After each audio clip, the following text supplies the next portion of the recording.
We have Larry Klein, Mayor of Sunnyvale. Rosemary Kamei, Vice Mayor of the City of San Jose.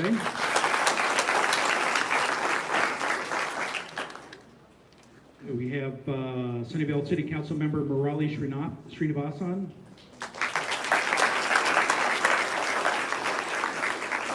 Vice Mayor of the City of Santa Clara, Kevin Park. And the Vice Mayor of Cupertino, Sheila Mohan. Thank you all for being here today. I would now like to invite Vice Mayor Kamei, who is the host of this West San Jose district, up to the stage. Thank you, Vice Mayor. Thank you so much, Tom. I'm actually your representative of this area of District 1 in San Jose. I've been on the job for the last 6.5 months, and I feel that it's a tremendous privilege. Welcome to District 1. I really am delighted to be working with Congressman Khanna and Senator Dave Cortese. For many, many years, I've worked with them in other roles as a school board member, as a water district representative, and I will tell you, they fight and they advocate for you and for the community to move forward. So with that, I'm absolutely delighted to be working with them, continue to work with them in my new role on the San Jose City Council, and look forward to all of the things that we can do together. So I'll turn it over and invite Congressman Khanna and Senator Dave Cortese to give their updates on what is happening. And there's a lot happening. A tremendous amount of work is taking place. And so together, one of the things that I find is that in this area, and today you see elected officials here, we are neighbors. And we know that just because you're across the street and it's Cupertino over there and San Jose over here, it doesn't matter. We represent you. And that's one of the things that I love most about the two gentlemen that we're gonna hear from today. So with that, I welcome you to District 1. I thank you for your service, and I look forward to working with you very closely. Thank you, Vice Mayor. I would like to call to the podium the students who participated in the Winning App Challenge, Congressional App Challenge, and also who are winners of the Congressional Medal. If you can come up to the stage here, and I'm also inviting our two visiting mayors, Larry Klein from Sunnyvale and Hung Wei from Cupertino, and if Vice Mayor Kamei could stay as well, we'll just be able to take a picture. So the students.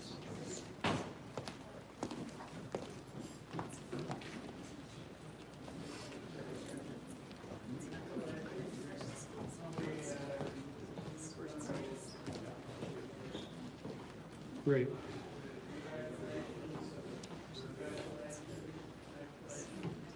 So, Congressman, first, the app challenge.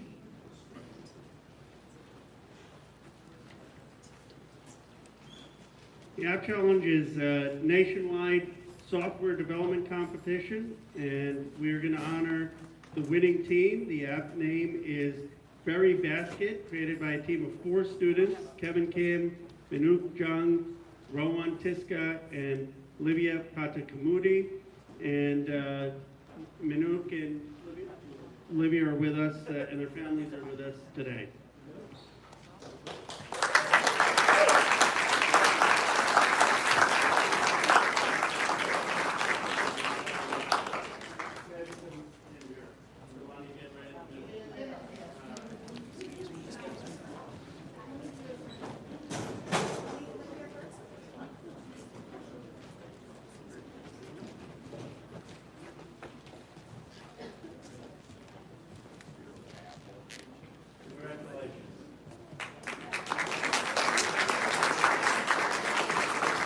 Olivia? Olivia? No? She's not here? Okay, okay.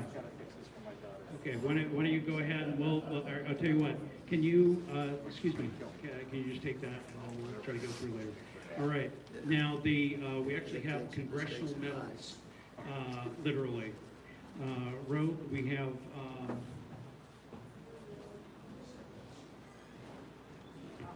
These are for people who have made a significant contribution to their community.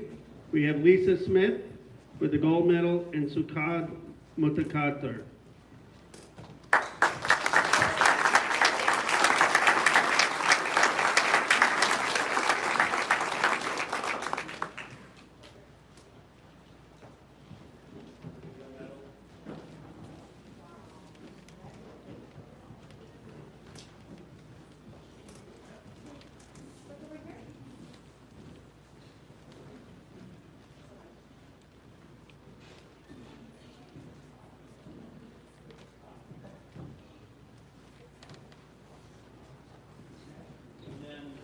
yep.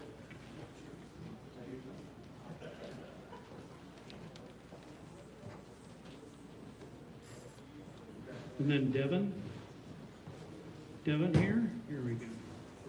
And then the middle. Oh, and then Devin's medal is coming. U.S. Postal Service, guaranteed.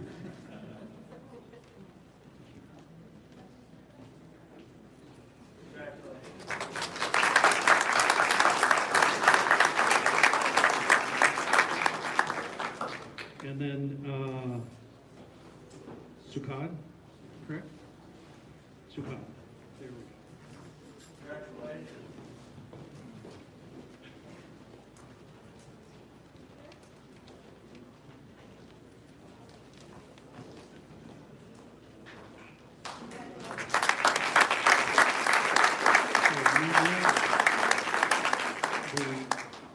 The app challenge winner, Livia.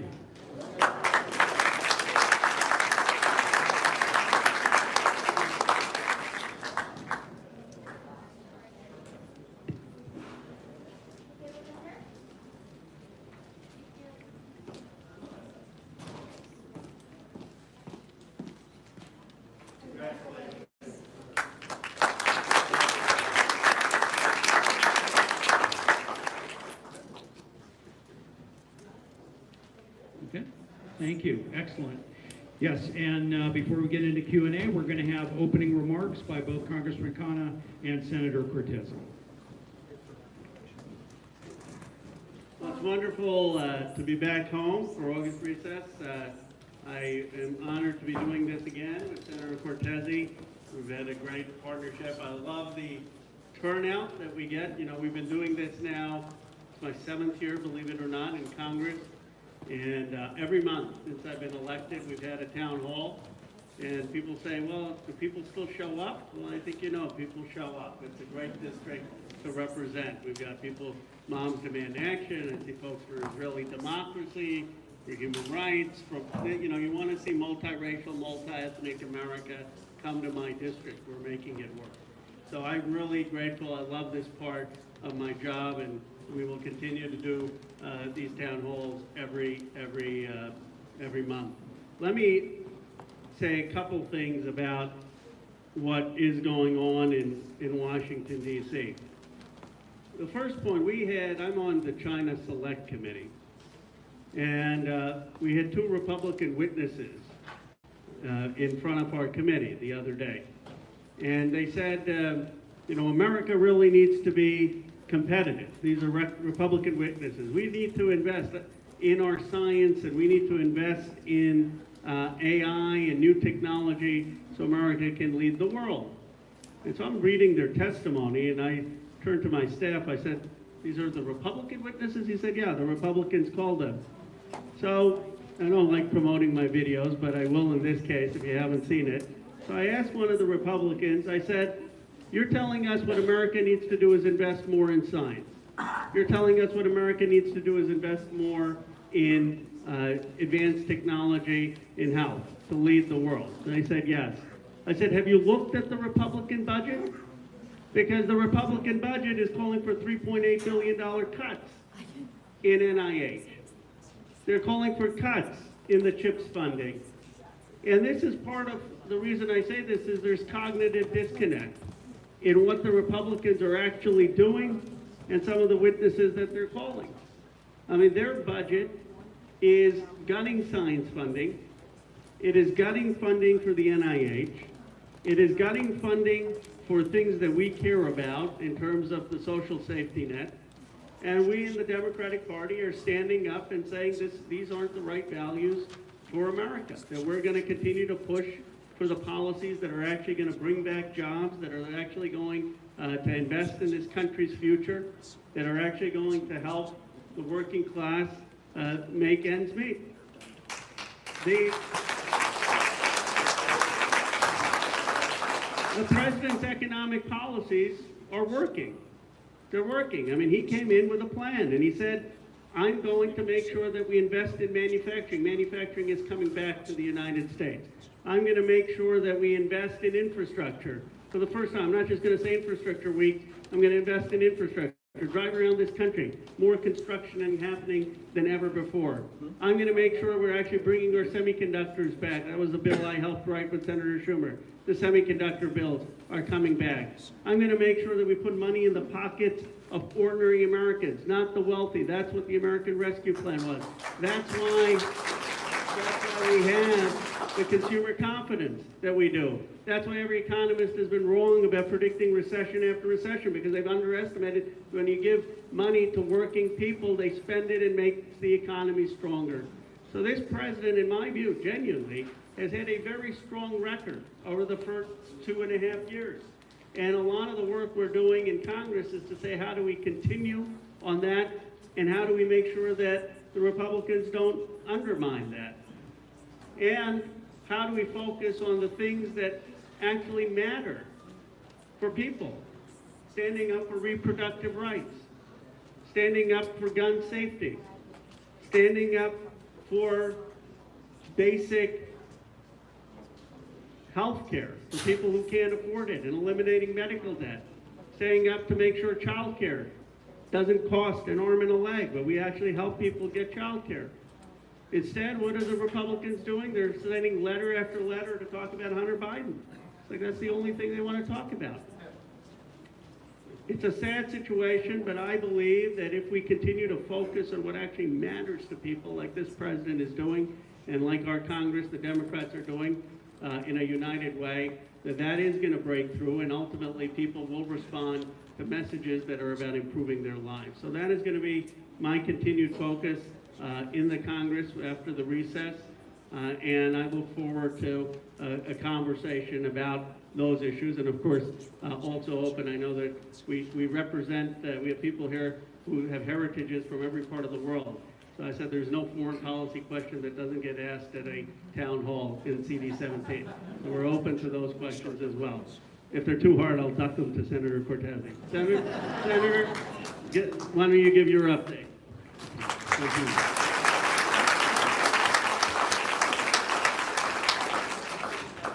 One town hall meeting every month for 7 years. That is amazing, absolutely amazing. Thank you for doing it. Thank you for representing us so well here in Silicon Valley and the greater Silicon Valley, Santa Clara County, and standing up for so many things that are so important to us, particularly lifting people out of poverty.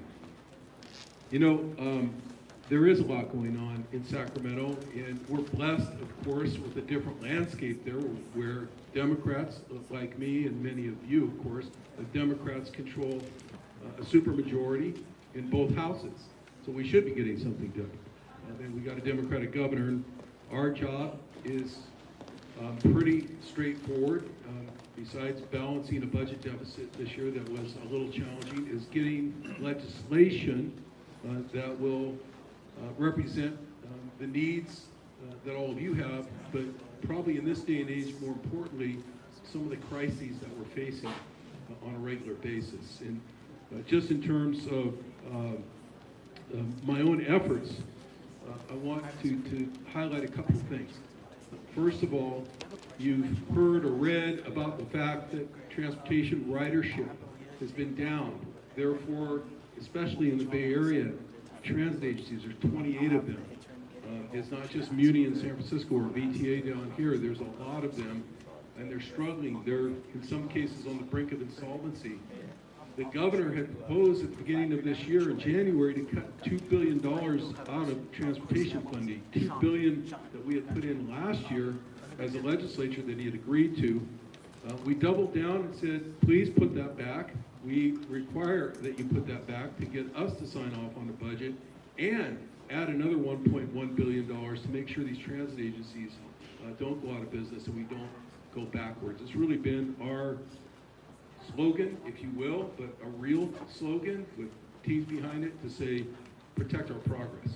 We made a lot of progress because of your taxpayer money. We had windfalls the last 2 years that are unheard of, have never been seen before in the state of California. And the idea when you have that kind of money is to return it back to the taxpayers, not just in stipends that some of you receive, but in terms of infrastructure. Finish bringing the BART project all the way to San Jose. Make sure that highways are improved. Make sure that schools are getting the infrastructure money they need, not just the operating money. A couple things that I do want to highlight because I think they really do hit home here in terms of my own district, Senate District 15, which is a swath of 1 million people. A swath of 1 million people between the Santa Cruz Summit and beyond the Mount Hamilton Range all the way to Stanislaus and Alameda. Big district with 1 million people in it. But seeing and listening to what's happening here, obviously homelessness is on everyone's mind. The state, our legislature and the governor have put $20.1 billion since the end of 2019 into city and county programs to combat homelessness. I call for an audit this year, a state audit, now that we're this far in, so that we can determine the effectiveness of those investments. And that audit will be done, should be done by the end of this calendar year. And I think it will inform and create a blueprint for us going forward, you know, in terms of what we need to change, what we need to do, so that from a humanitarian standpoint, we're not increasing homelessness by the day or by the week or by the month, but also from a community standpoint, generally speaking, so that we are not going from neighborhoods to work, seeing more and more tents popping up on a day-to-day basis. I think that's what the elected officials here know that our constituents want. We know that in the state of California. We're on it. We're on it. SB 10, a bill of bond, I just want to touch on quickly before I give up the mic to your questions and answers, is fentanyl bill that was really informed by my years as a school board member many years ago, where I saw the legislature at that time require school safety plans to be instituted in every single school. Part of that was about gun violence. Part of it was about other things. Nobody was thinking about fentanyl at the time. So school safety plans exist in all of your public schools, all of our public schools. But in the A to Z of things that are covered in those school safety plans and trained among the staff, fentanyl is not one of them. So SB 10 will change that. SB 10 requires every single one of those plans, every single one of those schools to not only make Narcan available, not only have a quick response available, but to do whatever it takes, depending on the environment that that school's in, to make sure that we don't have those almost instantaneous deaths by overdose that occur when a young person has something spiked, which is typically the MO. So SB 10 is moving, it's moved through all committees on a bipartisan level. We're very happy about that, and we're very confident it'll get to the governor's desk. I don't want to take up much more time, but I do want to say on the issue of housing in general. We have homelessness in part because we have had a housing crisis, pent-up housing demand, skyrocketing property values even in times of a soft economy. And there are bills moving, including bills that I've co-authored, to make it more streamlined and easier to build affordable housing, even on places like church campuses that have acres and acres of parking that prior to now have never really had a clear shot at producing affordable housing, which they know their congregations need and our constituents need. Thank you again, Congressman Khanna. I know both of us recognize that no matter what we say, people have a lot of other questions on their mind, and so it's easy to miss the mark. But I do thank you for letting me go on for a few minutes and talk a little bit about what's going on in Sacramento. Thank you all for being here. I feel it a tremendous honor being part of this town hall today and seeing the usual great turnout out here on this side of town. Thank you. Let me just say about Senator Cortese, you know, he is really a stalwart voice for us in the Senate. He's been a progressive. He was for Medicare for All before it was popular to be for Medicare for All. And his bill on fentanyl and his bill on a number of other key issues on homelessness are moving the needle. So it's been great partnering with you and really appreciate doing this together. Thank you. I'm going to quickly go through how we run question and answer, so we'll get to your questions as soon as possible. We're going to go around the room. We have 3 mic runners. We have a Hip, right here, Hip. We have Yvonne, and Chris over here. We're assisted by our interns, Sophia, Nimai, Malia, and Alex. If you have a question, get their attention, and they're going to write it down, give your name, city you're from, and the question topic. We're trying to get as many varied questions as we can. That's kind of the point, a balance of topics. But because we have both your federal and state representative here today, consider asking questions that both can respond to. Things about health and the cost of living and transportation and so many other issues that can get solutions at both the state and federal level. That said, you can ask any question here that is based on policy, not directly politics. Don't ask who's endorsing who. This is an official function. If you have casework, go to a staff member and we'll help you with that. This is about policy questions. If you are selected to ask a question, let the staffer hold the microphone, ask a question, do not give a speech or ask follow-up questions. The goal is to let everyone raise the issue that they want to be addressed. There might not be enough time for everyone to have their questions asked. We have cards you can write your questions on. We'll get back to you. Finally, we give priority to attendees who are constituents and who have not asked questions at recent town halls. And the first question is going to be coming from Yvonne, is it? Yes. Great. Yvonne? Congressman, we have Stanley from Cupertino on enrollment rate. Honorable Congressman Khanna, my name is Stanley Cole. I'm a board member at Fremont Union High School District. And we have wonderful schools in our area, including Liberty High School, Cupertino High School, Monta Vista High School, Homestead High School, and Fremont High School.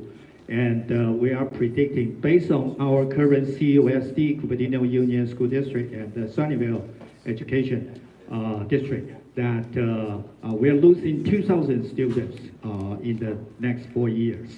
And that's losing one school. And we have a very good facility, as you know, that Lynbrook High School just finished their science building. And we need more students, otherwise the school cannot offer a variety of programs for all the schools, so for all the students. So how we can support our residents, or how to improve or attract more residents into our school district, I think it's a very important issue. Thank you. Thank you. I'll answer this and I'll let Senator Cortese answer it too, because it's going to take both federal and state policy. Thank you for your leadership. I think one of the reasons we're losing people is it costs a lot to live here. And we've got to figure out how we make it more affordable for families to live here and raise their kids. That means more affordable housing as a start. And we tried to do this in Build Back Better to provide grants to cities for affordable housing. Unfortunately, that part didn't become part of the Inflation Reduction Act, but I am continuing to push for more housing funding for affordable housing. That is a key component. I think we have to pass policies on childcare to make childcare more affordable in this area. and I'm going to be introducing legislation modeled on Canada's legislation. The childcare shouldn't be more than $10 a day, and you should have multiple options, and the federal government should be supporting that. We need to make sure that we have better public transit, and we're trying to bring back more funding, not just for BART, but for Caltrain, for other public transportation options. Overall, the more livable that we can make this area in terms of the cost of living, the better we're going to be in attracting the students for those schools. Senator Cortese? Thank you. Thank you, Congressmember. One of the things that we haven't talked a lot about, but the gentleman behind me is very, very responsible for, is the Inflation Reduction Act at the federal level and the Infrastructure Act before that. What's happening real time as we speak is those dollars, those federal dollars in the billions, are being competed over by states. Much of it is grant programs. The beautiful thing about it is this Congress and this president put workforce standards on those dollars so that whichever states compete successfully for those dollars are going to not only attract people and attract workers, but attract people to high-paying jobs, like prevailing wage jobs, if you know that language. Why is that important relative to your question about schools and exodus? Because the state of California, meanwhile, just last year, approved $51 billion in climate investments. That matches up really, really well with the Inflation Reduction Act and the Infrastructure Act, along with billions of other investments. But our job now is to go out and compete and get the federal match, bring those dollars in. We bring workers back into the state of California. Those workers bring their families here. Those families fill up our schools, and we don't end up having to have districts selling school property. We go back in the direction we were of growing the state and growing it as quickly as we want, but also as equitably as we want. We can't build it in such a way that we have 500,000 people with less money than the 8 billionaires who are kind of running the show. There's got to be more equity, and the way you do that is to make sure that these investments create good paying jobs like we have in Silicon Valley took off, with massive manufacturing. You remember that. But thank you. If the federal government hadn't done that, we would be kind of standing alone with our money here, our taxpayer money. And remember, I think 1/6 of all federal dollars that go to Washington come from here in the first place. So it's no magic. We've got to be business-minded and invest, and just because we're now the 4th largest economy in the world doesn't mean we can stand still, because this departure of people will eventually hurt us. Thank you.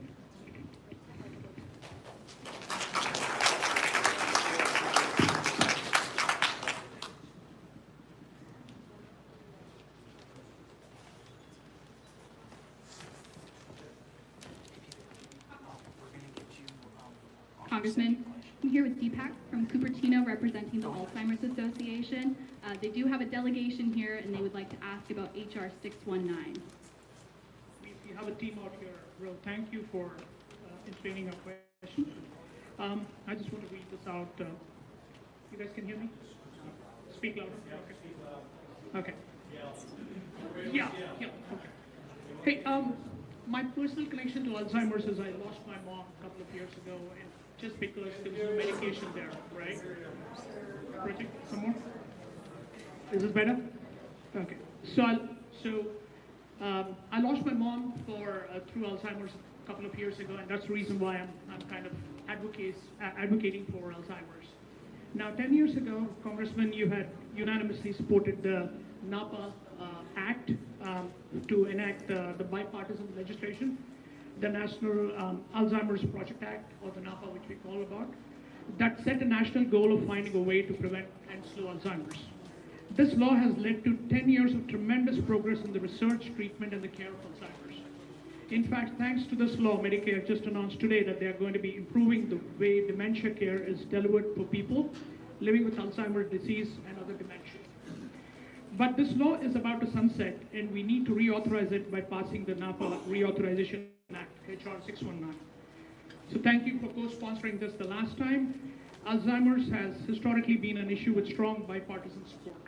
So my question to you is, how will you support HR 619?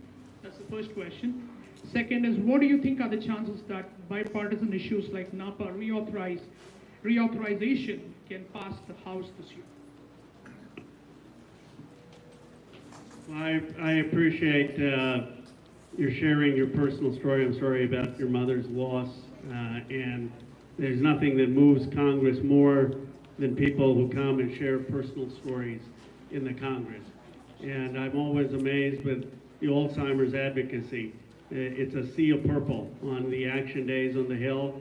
I would argue that it's the best advocacy group probably for any medical issue in the country. And that's why we got $4 billion more at the NIH for Alzheimer research, and it's making a difference. We know that if we fund this, we can have new solutions to Alzheimer's. Even the FDA is approving a couple new drugs. It doesn't cure it, but it certainly helps slow the progression, which is some progress. And we've got to continue to show that these research dollars are mattering. Now, historically, this has been a bipartisan issue. And I'm hoping it's a bipartisan issue. But you've got a Republican budget, as I said, that wants to cut the NIH funding. You've got Newt Gingrich, who was in the 1990s for increasing the budget. You know why they want to cut the NIH budget? Does anyone know why? Because they said, I'm not going to quote the congressman because he said it to me in private. He said, I don't want a number of Faucis running around. That's why the Republicans want to cut the NIH budget. I mean, they are so, that Gingrich, who was advocating for it, wants to now cut it because they don't want vaccines developed. I mean, this is the state of the Republican Party in the Congress. So I don't want to score political points. If the Republicans are for it, I will work very hard to convince people I do bipartisan legislation like the CHIPS Act to support this. But we've got to overcome an extreme group right now in the House that doesn't want to fund public health because of the pandemic. And that is really the politics that it's caught up in. So I appreciate the question. I'm going to do whatever I can to continue to advocate for it.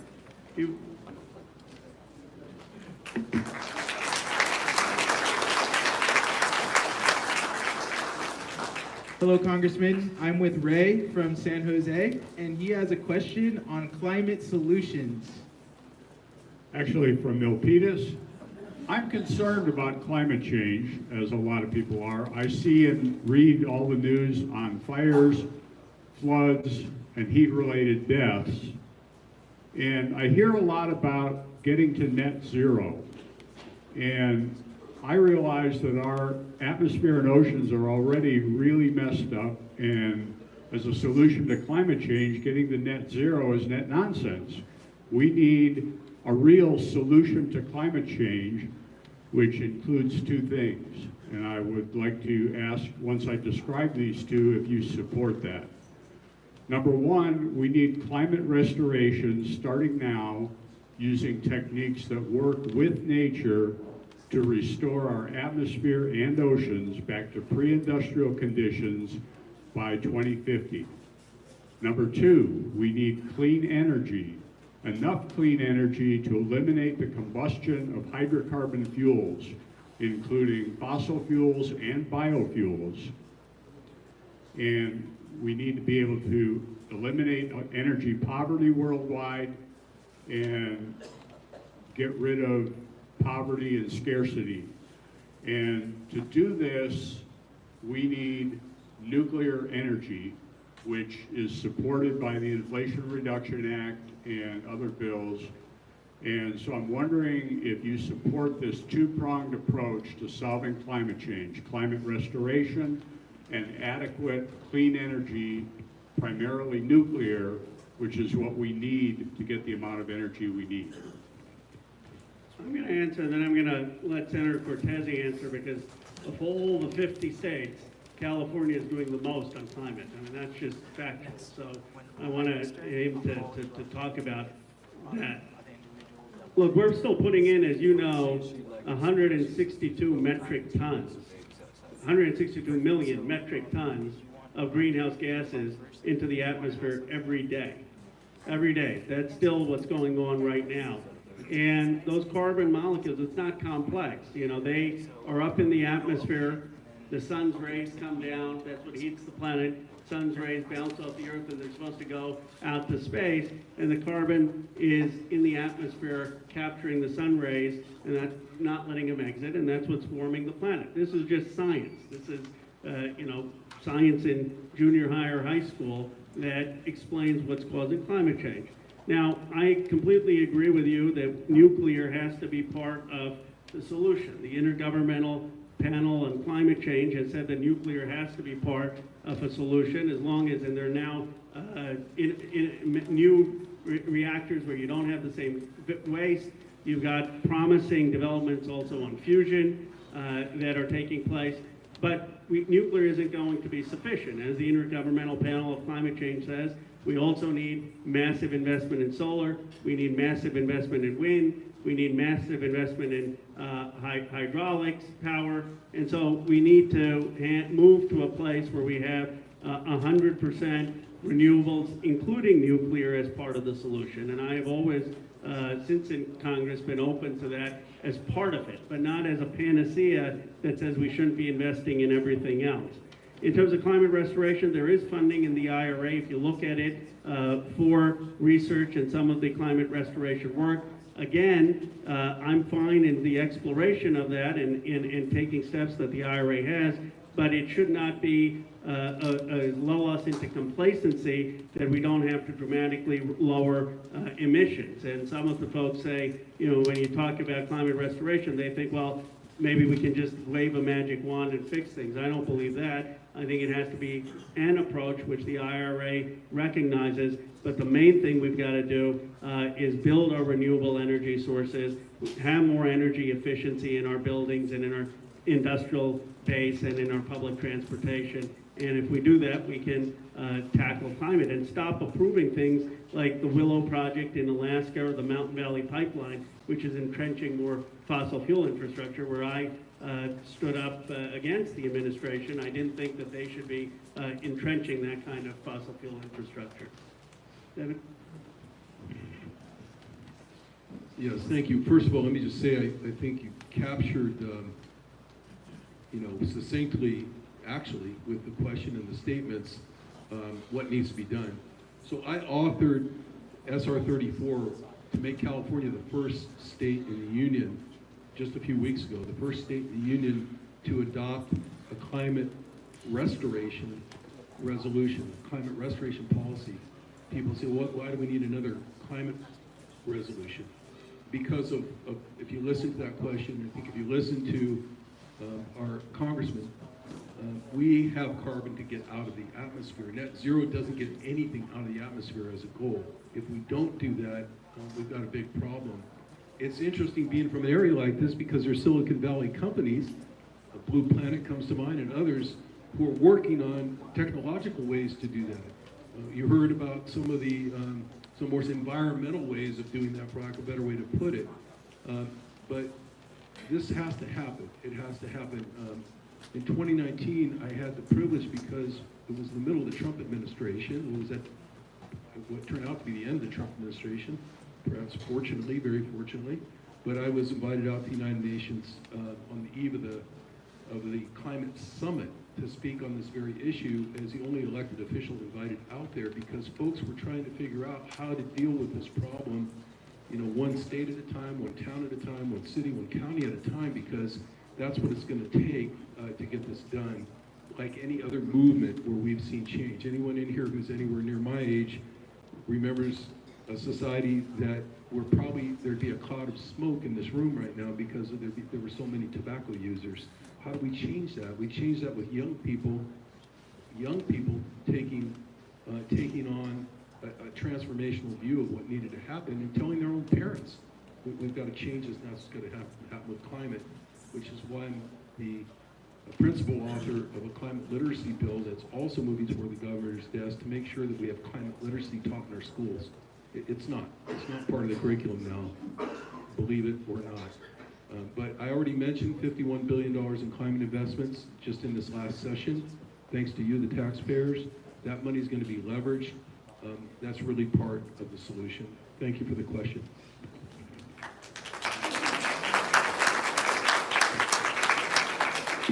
Congressman, we have Anita from Santa Clara with a question on age limits in Congress. Thank you, and I will ask if you would talk louder because here your answers are coming mumbled. So thank you.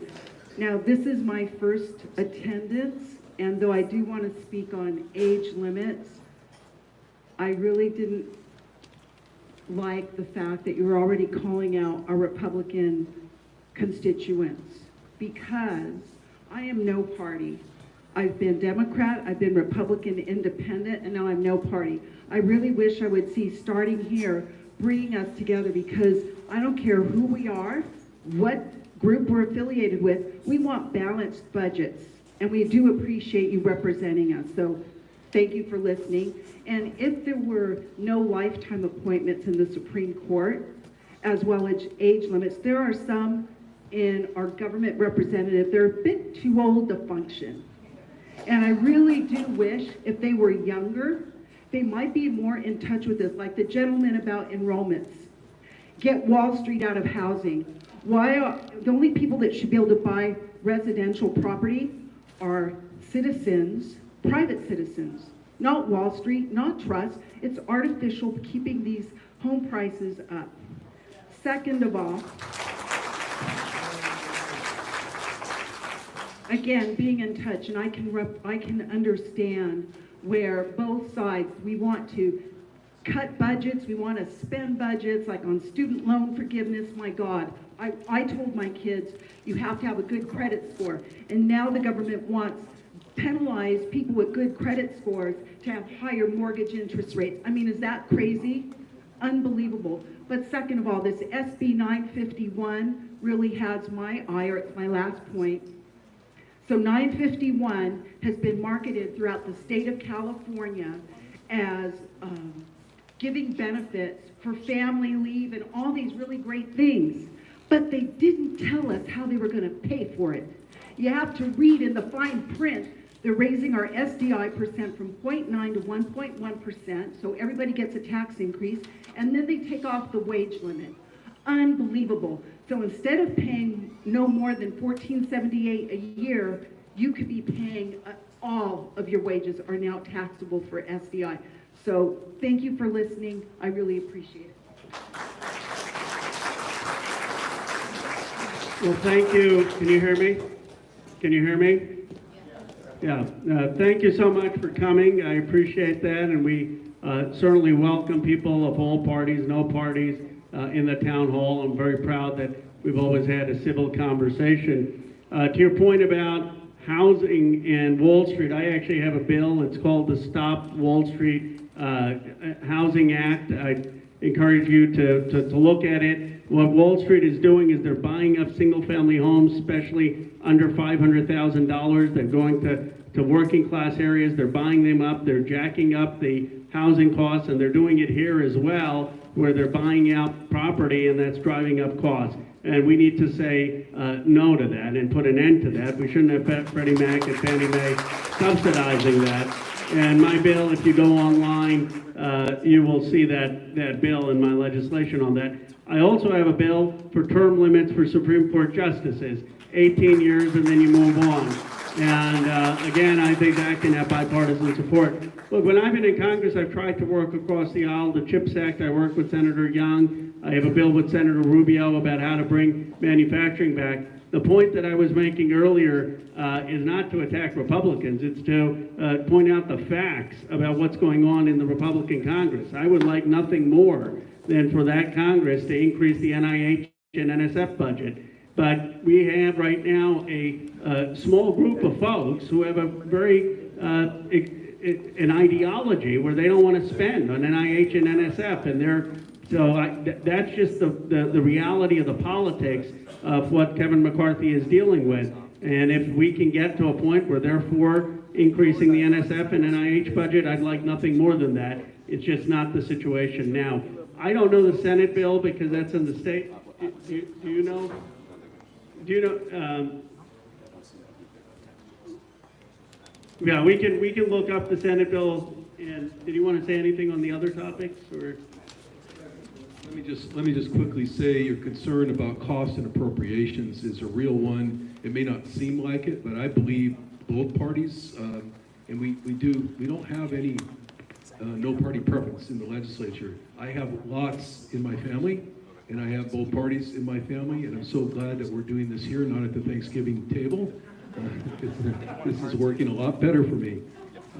But we will look up SB 951. I need to look at the substance of the bill. I know you know it, but I don't know it by number because we have 2,900 bills, and that one's over in the assembly somewhere now getting voted on. It's going to have to make it through the appropriations committee.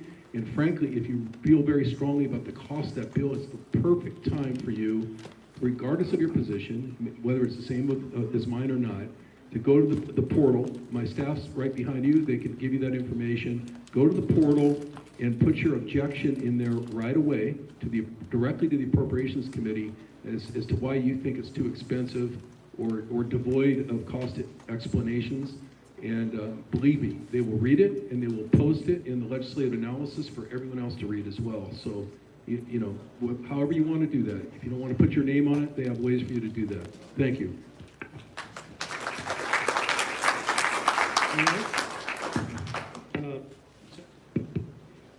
Senator and Congressman, number one, I want to thank Sunnyvale Mayor Klein for diagnosing the sound problem.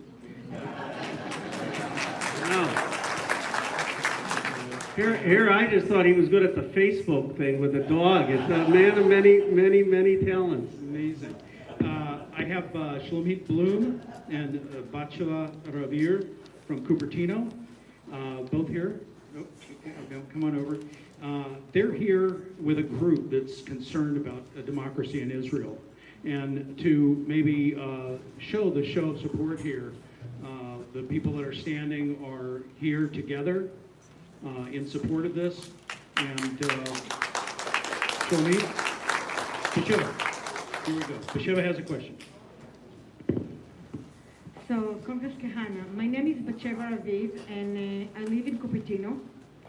I'm a daughter to a Holocaust survivor, and there are over 50,000 Israeli Americans living in the Bay Area, and most of them live in your district. Most of them are strongly opposed to the anti-democratic actions that the current Israeli government is pushing. It's similar to what happened to Poland and Hungary in the past few years. Lots of Israeli Americans are here involved in the high-tech company. What can the Congress do about Israel's anti-democratic moves, specifically the damage to the Silicon Valley and the economic ties between the U.S. and Israel? Well, thank you for your question. Thank you for the advocacy and all the shirts. Now you know how to get your question asked. You come with enough shirts and we'll make sure that you get called on. But I appreciate very much the advocacy and the passion. I conveyed a similar point to President Herzog. President Herzog had come to address the joint session of Congress, and he had wanted to talk to me for a bit. And we had a chance to have a conversation. I said to President Herzog and to the ambassador, I said, one of the things that's happening is the high-tech investment in my district is leaving Israel. That Israel, for it being a startup nation, there are a lot of my venture capital friends, a lot of my tech friends who are now concerned about putting the same amount of investment. And this is not, it's not just a democracy issue, it's an economic issue, because you're very proud of the startup culture that Israel has. And many of us in Congress have written letters and will continue to speak out about the importance of an independent judiciary, an independent judiciary that upholds rights. And I certainly believe that Israel is a friend, it's an ally, but that we have to want to have that grounded around democracy and the rule of law. And the court is a key component of that in Israel because they don't have a written constitution. So the court provides some of that check. And I'll continue to be a voice for that position, as will many in Congress. And I had conveyed some of that directly to President Herzog. And just And because we have such a large contingent here, one follow-up question will be allowed. Shlomit? Representative Khanna, my name is Shlomit Bloom. I live in San Jose, and I voted for you. You can ask a question even if you didn't vote for me. It's not a prerequisite. Many of us Israeli expats are among your constituents, as you've already heard, and we are concerned that your name was absent from the list of signees of the May 24th, 2023 asking letter addressed to the protesters defending Israeli democracy. So now I want to ask you if you would co-sponsor Representative Tchaikovsky and Custer's resolution supporting democracy in Israel and the pro-democracy protesters.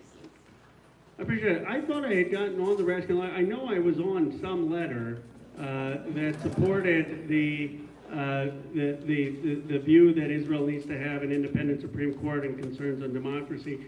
There were about 70, 80 of us on that letter. I may not have gone on a second one because I thought it was redundant, but I have been on that letter. I'm happy to look at the Tchaikovsky resolution, but my position publicly has been very clear that I believe that there has to be an independent Supreme Court, that we need to make sure that Israel democracy is strengthened, and we can get you the letter I was on, and I'm happy to take a look at the Tchaikovsky one. Did you want to say anything on this?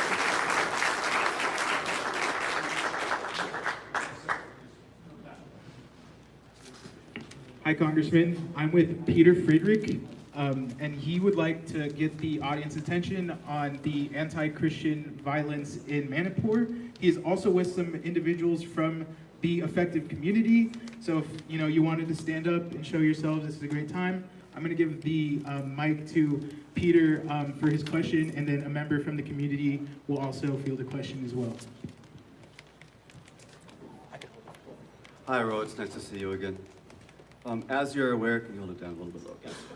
As you're aware, for the past 3 months in the Indian state of Manipur, there has been an ongoing massacre of Christians from the Kuki-Zomi tribal community. And I'm here wearing their tribal colors tonight, a gift which was given to me from Sonny, a man who I met yesterday at yesterday's rally in Fremont, which was held for Manipur. You weren't there. People in Manipur right now from this community, they're being gang raped, they're being gunned down, they're being burned alive, and they're even being beheaded. Mobs are parading Kuki-Zomi women stripped naked on camera, abusing them sexually on camera, later gang raping them.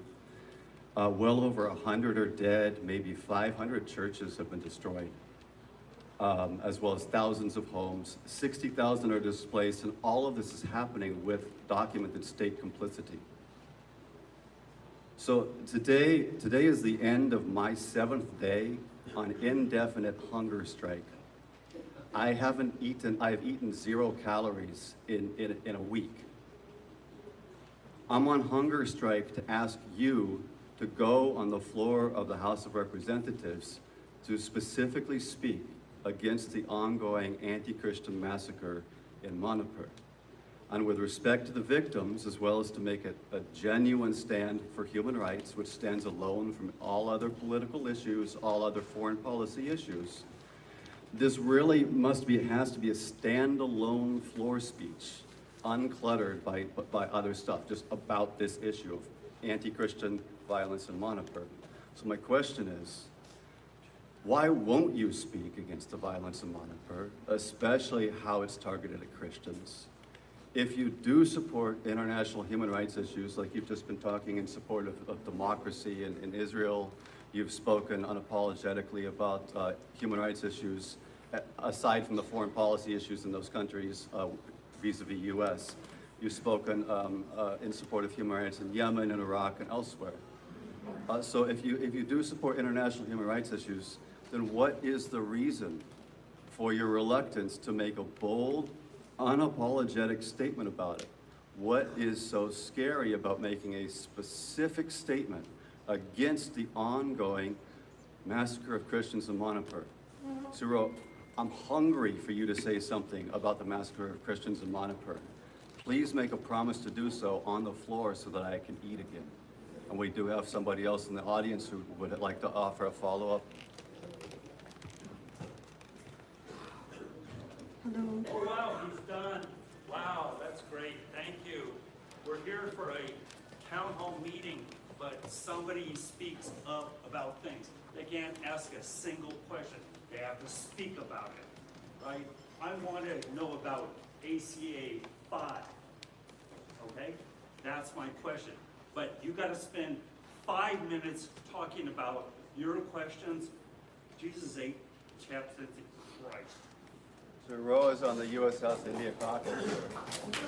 We'll get to the ACA 5 too, but let's one of the points that we want to do is make sure everyone has their opportunity to speak. And, as you can see that people can be critical of me, they can speak, but what we need to do is respect each other and show that civility to each other as citizens. Please, ma'am, go ahead. Thank you.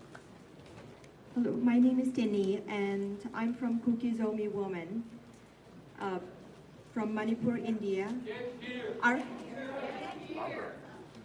My name is Tini. I'm from Kuki-Zomi Woman from Manipur, India. My family have lost everything since 3rd of May, including their homes. They have nothing at all. So the India government have not stopped this. So this is my humble request to Mr. Khanna that if you can kindly please speak up on the floor for us. Thank you. I appreciate your being here. I appreciate your activism. And certainly what I speak today is my position. The venue, people cover what I say, every word on social media and other things. So let me tell you where I stand. First of all, anyone who saw the video of naked women being paraded in the streets would be horrified at what happened. And I certainly condemn the perpetrators of that act of sexual assault on those innocent women, and condemn any of the violence, and believe that the people who committed that violence need to be held accountable. And I watched some of that footage, and it was wrong and unacceptable, and I echo what our State Department has said about that situation. I also believe that there should be absolutely no violence against any place of worship, whether that is a temple, whether it's a mosque, whether it's a church, whether it is any religious institution. And I will continue to stand up for pluralism and condemn any violence in any country, including in India, if it is targeted against any place of worship or a mosque. We cannot have violence against any religion. And I will be co-leading a delegation to India, bipartisan delegation, in coordination with the State Department. We'll be meeting to build on President Biden's relationship with India and strengthening that relationship, which is critical to American foreign policy interests in the subcontinent, critical to our defense relationships, critical to Ukraine, and making sure that India is supportive of our efforts in Ukraine. I'll be continuing to lead that delegation to strengthen the U.S.-India relationship, a bipartisan delegation, but I also will speak candidly about pluralism and human rights and the situation in Manipur as in coordination with the State Department and our ambassador, because it's very important when members of Congress are leading a delegation to be in coordination with the message that the President and our ambassador have. But let me be very, very clear. I certainly condemn the violence against those innocent women, believe people should be held accountable, and believe that any violence against religious institutions, it needs to be condemned and stopped. Roy.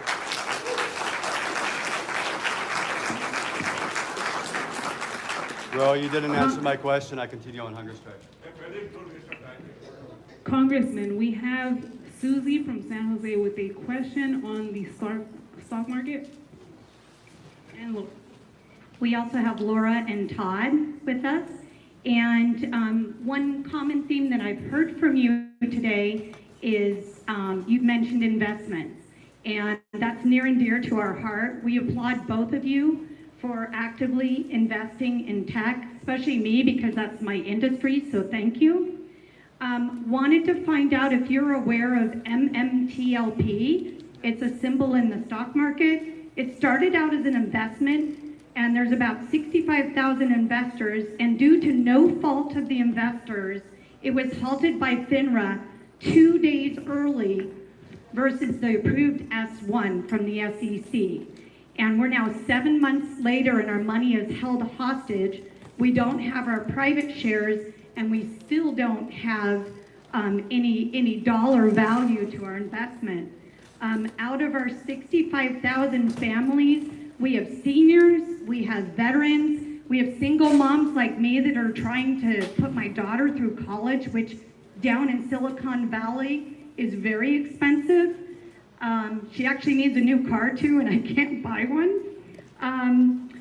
We also believe there's a significant imbalance, and now I left a packet for you, or we did, for both of you, and in it you'll see that there's letters. 15 members of Congress signed these letters to Gary Gensler of the SEC, as well as I think Patrick McHenry, which is the chairperson of the Finance Committee.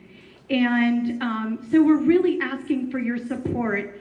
And why it's important to everybody in this room is because these shares were shorted so heavily that it created an imbalance, and because the brokerages did not require a locate, we believe there's a bunch of us holding counterfeit shares. And the scary thing is that's happening to your pensions, that's happening to your IRAs, that's happening to your 401ks, my investments.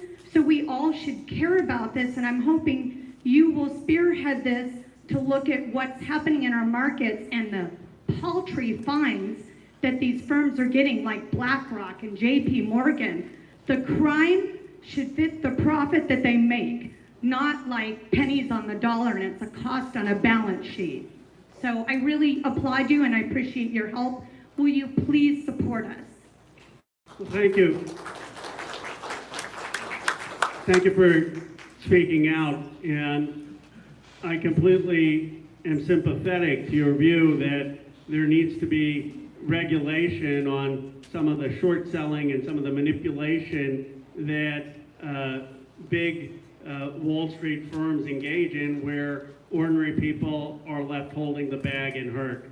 And I believe Gary Gensler is trying to do that at the SEC, but I will be happy to look at the specifics of your case. If Yvonne, if you can just get the details, and then to see if we can bring it to the attention of Gary Gensler or the SEC to make sure that consumers, average people, are put first, not these big institutional investors. That's the job of the SEC, to protect people like you, and I've always supported Gensler and smart regulation. Dave?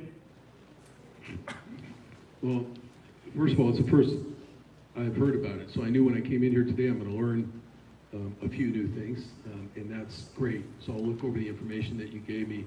We do participate at the state level as individuals, sometimes in cohorts, in groups, on issues like this, on issues of antitrust, on issues of racketeering, on issues of corporate fraud, and so forth. And the way we do that is not so much by legislation, because it's not our jurisdiction in California, but by going again, I have no idea whether or not SEC is handling this properly, but that there's something beyond the SEC to the Attorney General at the United States level and at this level as well, to see if the harm that you're talking about that occurred here in California somehow falls under the jurisdiction of law enforcement folks here. So we're happy to investigate that. Right, I would certainly, in this case, full disclosure, want to talk to our congressman before firing off a letter at the federal level on behalf of any issue, to make sure that it aligns with the research that he's done and what he could see firsthand from the seat he's sitting in, because that's very important, and that's why we have him there. Thank you.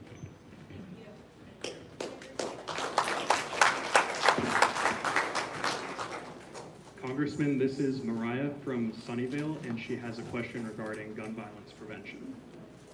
Good evening, thank you. Oh, that is not very loud. So we are constituents who are also volunteers with Moms Demand Action for Gun Sense in America. And thank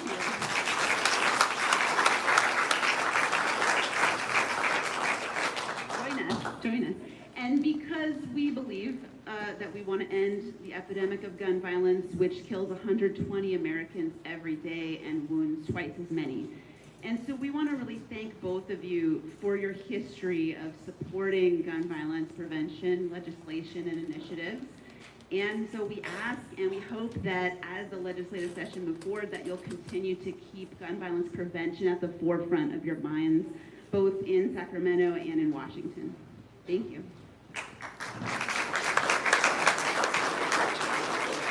Well, first of all, let me just thank Moms Demand Action. You're extraordinary, and your advocacy on the Hill has been extraordinary, not just in my district, but every part of the country. I'll tell you, please, let's give them a round of applause. I had a very moving experience last week. I was getting ready to go on CNN on the Capitol in the Rotunda at the Cannon Building to defend the president on one of the economic policies. And it was about 5-6 minutes before they hit, and someone comes up tugging me saying, Congressman Khanna, can you talk to someone? Now my initial reaction, I got to admit, was a little bit annoyed. I'm getting ready to go on ahead, and I thought, who is this lobbyist? Because that's what they do. They just try to flag you down, lobby for something. But he said, I want you to meet a parent. And I stopped.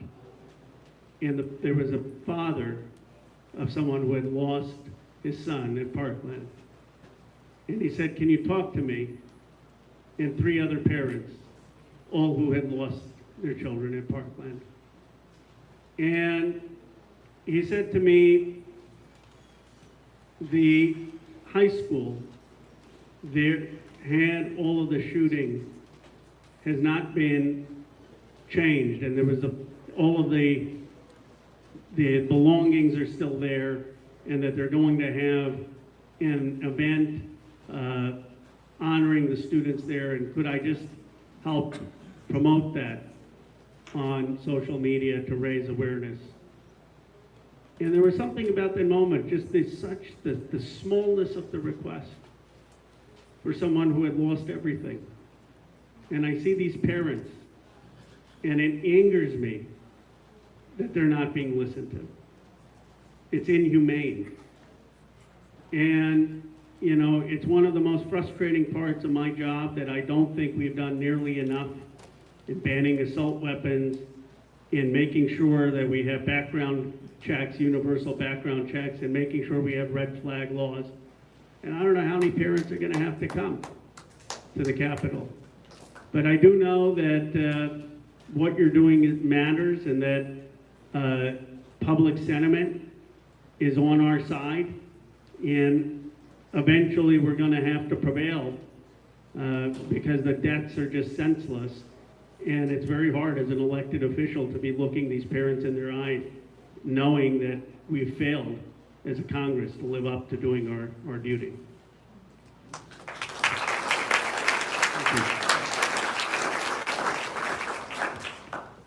Thank you very much. Moms Demand Action we worked together a lot when I was on the Board of Supervisors, very directly. We held a summit here in this county, 300 folks, regardless of party affiliation or position on guns, on firearms, names pulled out of a fishbowl and assigned to tabletop exercises, NRA members across from Moms Demand Action and so forth. They actually, at the end of the day, came up with 2 consensus recommendations. New gun storage laws that would treat rural gun owners differently than urban gun owners. These are, again, NRA members and folks who've never seen a gun, literally, and said so during the time there. And then Moms Demand Action said, we want to endorse an idea of not gun buybacks, but how about all the folks who have a spouse pass away or something like that? They don't the gun laws are very stringent here. They don't know what to do. Can't we just have a no questions asked window at the sheriff's department where they can just go, turn the gun over, no questions asked, no question about where it came from, whether it's a ghost gun or a serial gun or whatever, just turn it over. Let's get those out of households. Let's do things like that. So I appreciate Moms Demand Action very much, but I appreciate at a greater level having the conversation, to be able to have a conversation on these issues in a town hall meeting in a place where people do have very divergent views is a responsibility, because the rest of the country isn't anywhere near getting it. We've got a lot of work to do here still, but we have background checks. I mean, Congressman's back there in Washington trying to convince a majority of other state representatives that simple background checks work. They should be applied everywhere, including to gun shows, like they do here, by the way.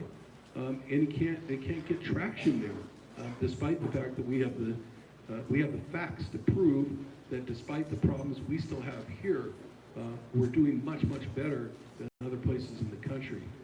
So we're behind you, and anything that we can do to keep collaborating and working toward a day when we don't have 75% of the firearms deaths in this county are self-inflicted. Those are guns somebody found easily and used on themselves. That's month after month after month.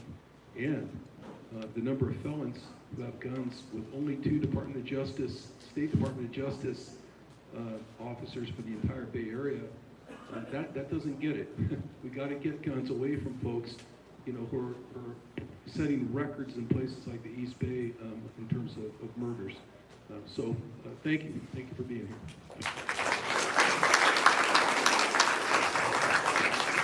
Hi, Congressman and Senator back here. I'm with Brenda from San Jose, and she has a question regarding civil rights. And also disenfranchisement. And I want to say it's really interesting to hear you guys sound like Busta Rhymes did during the last music award show, asking people to put the guns down. What you're saying from that podium is what he was saying to all the people who buy his records, who are into gangster rap because it's hip and cool and what have you. And he's saying, be yourself, be your genuine, loving selves. Stop the violence, because if we do it, then believe you me, there'll be a ripple effect. So that's going out to every one of you. And I speak from a recent history of disenfranchisement. There was this woman, she graduated from Brown University, had 2 master's degrees. She found herself sleeping on the floor in a local homeless shelter amongst people who were retired engineers, fired engineers from Silicon Valley, fire teachers, people who had lost their jobs because they were not able to maintain the essential worker status while still receiving the benefits that they were rightfully given because of their age, because of their need to help their children, or for whatever reason. That person was me. That person is me. I stand before you today having been housed for only 6 months beyond that homeless experience. Yeah, I graduated from Brown University. You want me to tell you some of the professors' names so I can prove it to you? I know, without a doubt, you believe me. So what I want to know is what I can do in my quest for that doctorate in public policy and communications from Santa Clara University. What can I do with your office, Congressman Khanna? What can I do with your office, good senator, to bring about change for the disenfranchised, especially people who are disproportionately disenfranchised in this area, people who look like me.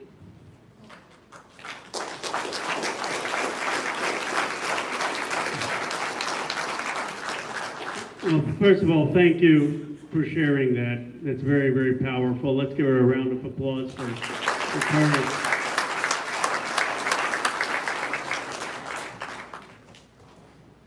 Housing, in my view, having access to housing is a basic human right. Having access to education is a human right. Having access to health care is a human right. These are the basic things we need to have any shot at the American dream. That's not me, that goes all the way back to FDR, when he talked about the basic economic Bill of Rights. How can you have access to the American dream if you don't have a roof over your head? How can you have access to the American dream if you don't have health care? How can you have access to the American dream if you don't have education? And it is a failure of our society that someone with your education, with your work ethic, your eloquence, is unhoused. How are we allowing that to happen as a society? I mean, we need to have the investment that we have affordable housing in this area and assistance for people who may be falling behind on rent or mortgage so that we don't have a situation where someone becomes unhoused. And as you pointed out, there are many people in the Valley where they're one job being fired or a couple paychecks away from being in a situation where they don't have housing, especially if they don't have family in this area.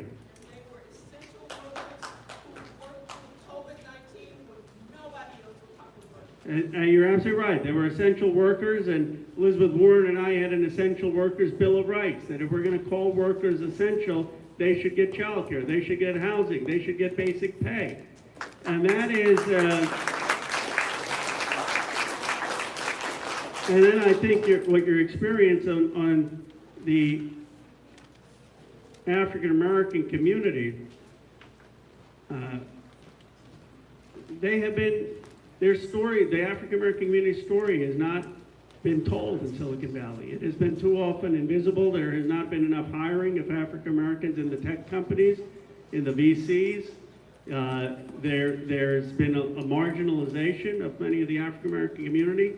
One reason that one of the things we're doing is pushing for funding for the African-American Center. And we've requested that in the appropriations. But I think we have to have a more candid conversation in this district, in our community, about race and about the challenges that still exist about race. And so my point of what you raise, I think, is good not just for me and the senator, but as a conversation as a community. What can we be doing to be more inclusive on the issues of race? What can we be doing to make sure we have basic housing and rental and mortgage assistance so people like you aren't being unhoused in the first place? Thank you. Again, thank you for your comments as well. We did, and I was just reminded of it actually when you mentioned going for some district funds for the African American Cultural Center here. I just successfully got the governor to sign a $3 million grant for the African American Cultural Center here. That's going to go in the right direction, but I think the question is much deeper than that. It's whether or not the redlining of our communities is still going on, and it is. It is going on.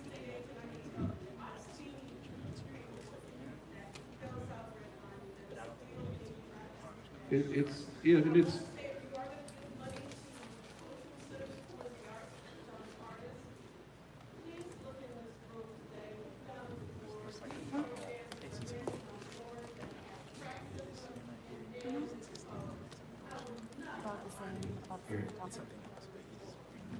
Great, thank you, ma'am.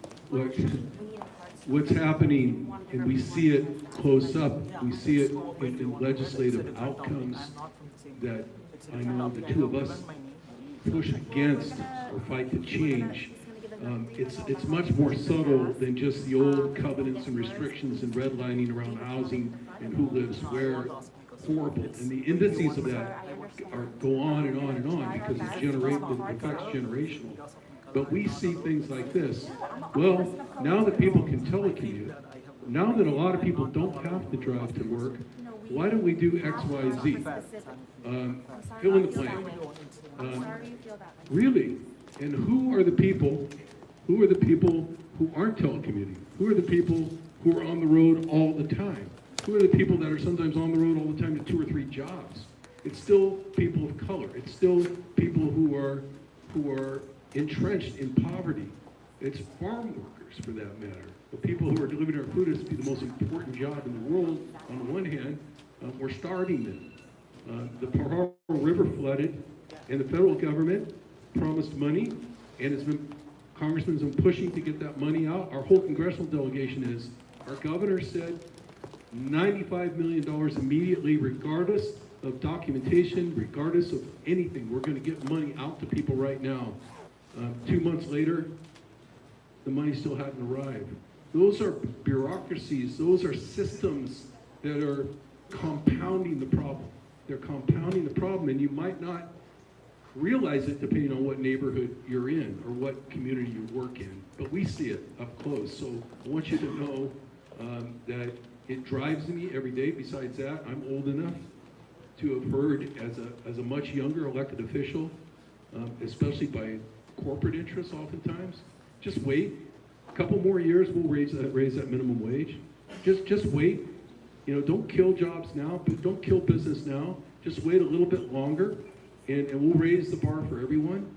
And then it got to a point for me, a certain way through my political journey, where I said, I'm not waiting anymore. Those excuses are intended to go on forever, and we've got to stop that from happening. Thank you very much. Congressman. No, wait. We're here. We're okay. I can yell. Time is a limited commodity. We have more questions than we have time. We'll have one more question from each of the three mic runners, and then we're going to have to wrap it up. Thank you. Congressman, I have a question from Devin from Fremont on congressional initiatives on LGBT rights. Hi, I'm Devin. I'm a non-binary individual. I'm in high school, and I can't express in words how disheartening it is for me every day to wake up to a new bill somewhere across the country against individuals like me that are looking in my future to gain access to gender-affirming care, to live the life that I want to live. And I want to ask, what are we doing to combat this surge of anti-LGBTQ legislation that is popping up everywhere across this country? Well, first of all, thank you for being here and speaking out.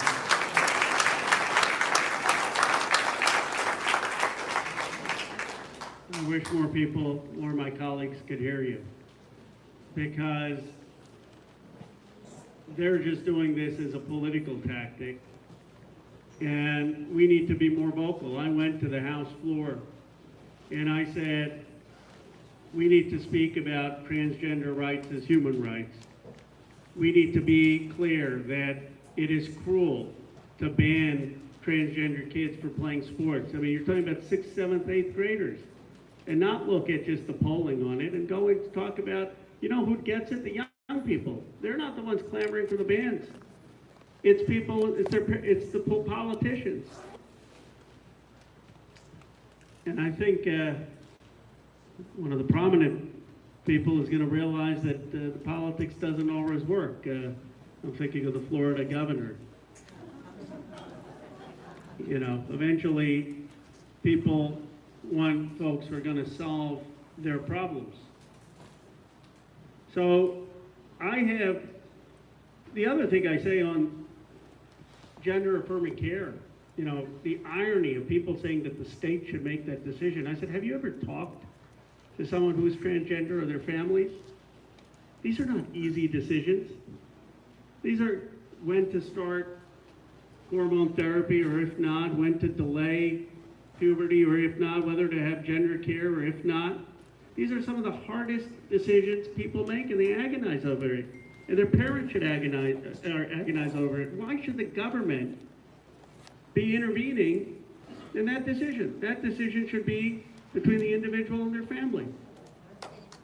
I'll tell you something though. Politics abhors a vacuum. And if we've got one side spewing hate and pushing for bans, and our side being quiet, saying, oh, don't talk about that, decides spewing hate is going to win. We need to be clear. We need to be principled. We need to stop looking at the polling. And we need to do what is right. And we need to speak out for equality of every individual, the dignity of every individual, regardless of whether they're binary, whether they're non-binary, whether they're trans, whether they're LGBT. And that is my commitment as long as I represent this district.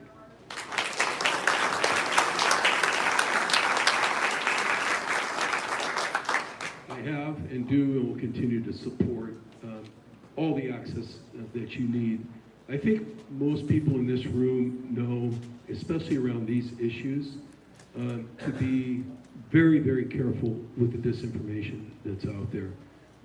This state, in the state legislature, the Senate, the Assembly get attacked on national news regularly. I'm sure you're probably in the waiting room waiting to go on, hearing some of those things. I have people come up to me, this happened just 2 weeks ago at an event over in South County where an older gentleman walked up and talked about one of my bills. It's not on your topic, but it very well could have been, and said, your father, my father, would have never carried a bill like that. And I said, really? So tell me your understanding of the bill. Well, his understanding of the bill was what he heard on a national television network about my bill, not what he could have read in about 5 minutes had he just gone into the computer and read about the bill. This is really a problem with gender-affirming care. We are getting flooded with emails in our office right now. My staff will tell you, Zach and Mario, on a bill in the legislature that does one simple thing. Right now, in a custody battle in court, in a custody battle, parents are the ones fighting, right? The judge, under California law, cannot take into account whether or not one parent is interested in supporting the child's gender-affirming care, the minor's care, or not.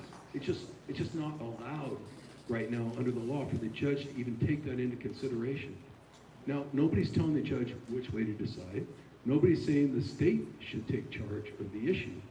What we're saying is if you're in, two parents are going to divorce and there's a minor who wants to bring up the issue of needing gender-affirming care, that the judge should be able to take that into account. I don't understand why anybody would be against that.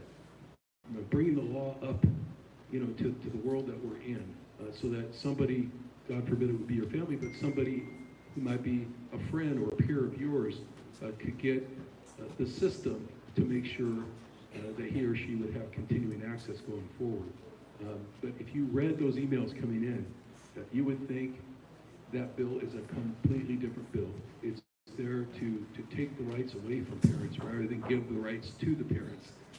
It's something we all have to be attentive to and to fight for. We need to fight for you.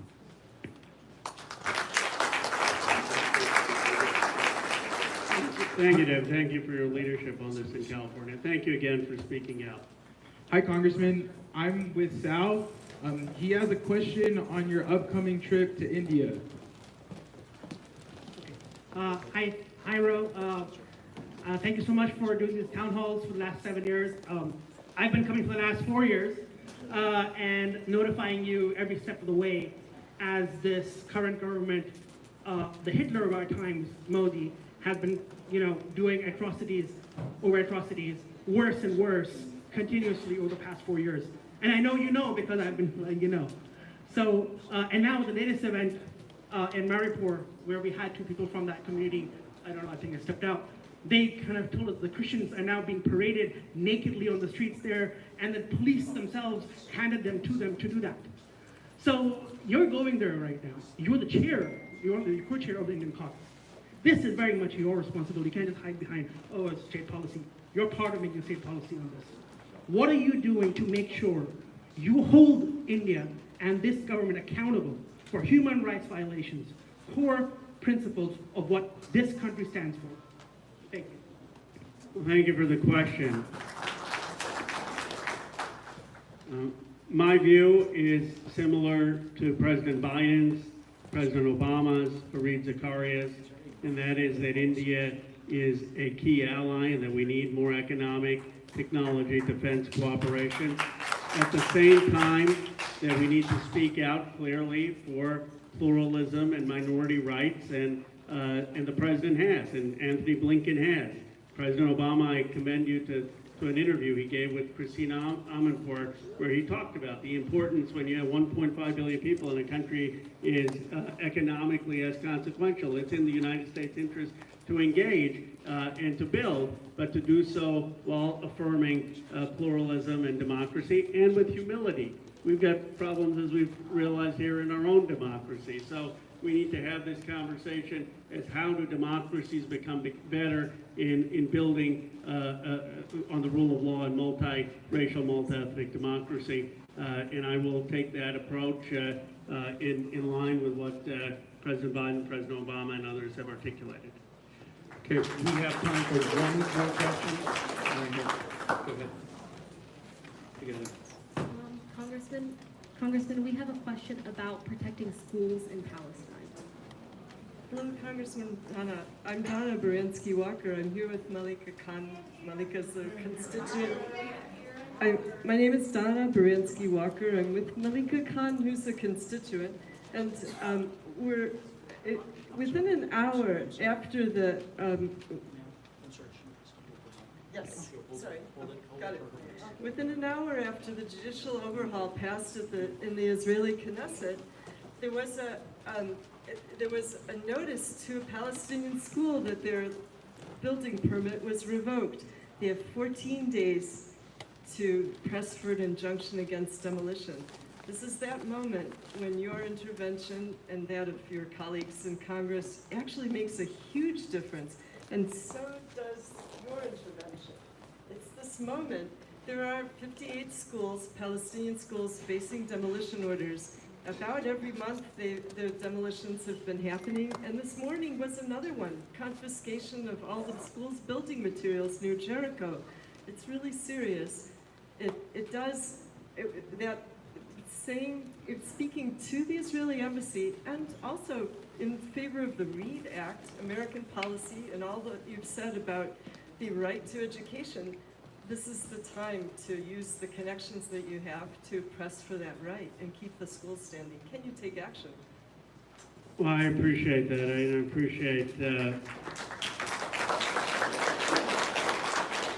appreciate you raising it with me. We have, I have in the past, when it comes to preserving certain Palestinian villages, I had gotten on letters with Anna Eshu and 60 to 70 members of Congress, and my understanding is those letters have made an impact. And I'm happy on this issue to discuss it further, see if there is a congressional letter. I agree with you on principle that we should have Palestinian schools where school kids are there should not be demolished, and certainly need to have appropriate judicial process. And so I'm happy to explore that issue further and work with you and other members of Congress on it, and have, like I said, on a couple of the village instances already. So please, Tom or Simone, if you can follow up and just give us the facts, and we can loop in Gio on that. I'm going to give Senator Cortese the last word, but let me wrap up, and then he will get the last word. I know there's a lot of questions. We always have more questions, but that's why we do one of these every month, and you can also submit them in writing. Let me just say the challenging times that we're in. Obviously, the hardest part right now about being in Congress is that the country and Congress is more polarized than the day I got elected. And the day I got elected was when Donald Trump was being elected and inaugurated.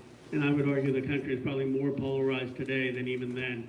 And so the challenge is, how do we find some way forward?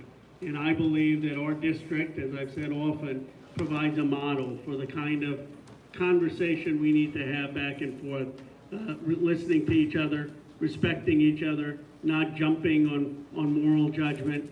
A lot of the times where I've traveled to other parts of the country, that's what I've tried to do, to say, what are the concerns? What are ways that we can partner and help being in Silicon Valley? How can we start to stitch this country together after one that has been so deeply rendered apart? People often ask me, what hope do I have?